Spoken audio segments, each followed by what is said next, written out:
Hey brother, it's Dan with Good Guys to Great Men. I just wanted to make a quick video today on what we call high regard. It's a really important part of what we do in coaching with men.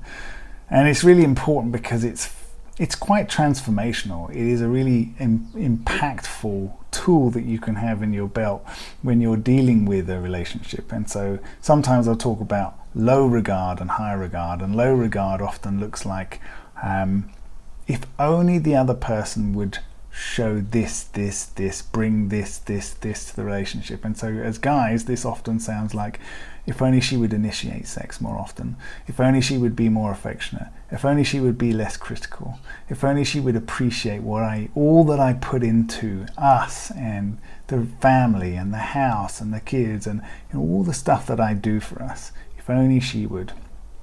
And so that is viewing her and the relationship in low regard. And if you find yourself oftentimes kind of muttering around under your breath, frustrated, comparing her to other women and other relationships and asking yourself, why am I here? Constantly putting pressure on yourself, you are absolutely holding the relationship and her in low regard. And during that, you will be creating this pressure and this feeling of hardness and a lack of love and a lack of understanding and a lack of respect between the two of you, which is picked up by the other person. So that is low regard. And what is high regard? Well, high regard is the opposite. High regard is loving somebody else without needing a reason for it, right? Just because of who they are, the person that they are, the woman that she is. Just love her for that. That is high regard. How can you do that? Well, that's because I respect who she is as a person. It's not about the behavior. When she's criticizing me, I know that's not really her. Right now, that's because she has a pressure of something or other that she thinks needs to be done right now, or that I'm doing something that's going to affect some long-term thing that she's focused on. And so that's where the criticism is coming from.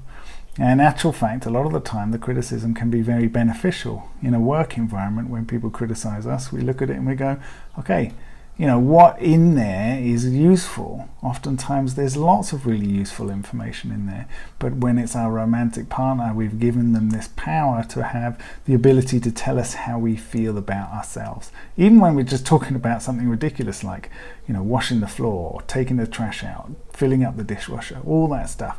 Totally unrelated to who you are as a man, and totally related to something that is happening, something you're doing, something that she's doing, nothing to do with the people that you are, nothing to do with the relationship that you have, just little bits of behavior. And so high regard is being able to be in that situation and not get affected by it, not take it personally, not think that it's a criticism of your character and who you are as a man, but to know this is just a moment and it's not something that I need to react to. But there is some useful information in here. Why is the other person upset about it? That would be interesting to understand.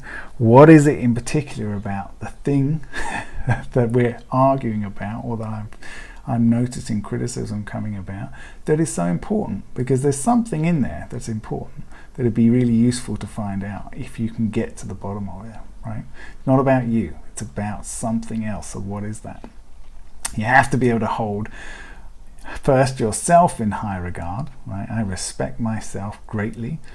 I know who I am, and I know what I bring to this relationship, and I know what I bring to my life and where I'm headed. So that's the first thing, having high regard for yourself. And then you're able to have high regard for the other person and for the relationship from that place of self-respect. Otherwise, we're always kind of scrabbling around, needing to get our sense of self-respect, our sense of love, our sense of worth from the other person. We're always chasing it. And I can guarantee you, if you're always chasing and needing somebody else to give you that sense of self, that sense of worth, that sense of love, they are at some point going to run away from it, right? They're at some point going to feel this is so much pressure. You can understand it from a child who is wholly reliant on an adult for that sense of love, for that sense of belonging. But for a grown-up, We need to be able to find that in ourselves, and that comes down to knowing who you are. That comes down to knowing what it is you want. It comes down to having a very clear path for yourself in regards to your life, in regards to how you show up, in regards to how you interact with other people. So this is what high regard is all about. It's not an easy thing to do. This is why our coaching programs take time over months, because we have to build a foundation of who you are, a foundation of love for yourself, a foundation of confidence in the way that you think about and approach your life, your relationship, your career, all of that stuff. And it starts first and foremost with you, because if we don't have that foundation in there first, you're going to crumble whenever somebody else comes along with some differing opinion, or whenever somebody's having a crappy day and their mood is going up and down, it's going to affect yours too. So that's it for today. High regard. It often feels like a softening when you think about the situation that you find yourself in, and you decide, rather than trying to fight it or attack it, you're just going to allow yourself to respond to it in a calm, confident way, in exactly the way that you want to, based on the values that are important for you, based on the kind of things that you would love to receive from somebody else, and giving those things first. That's it for today. Take care, guys. Bye.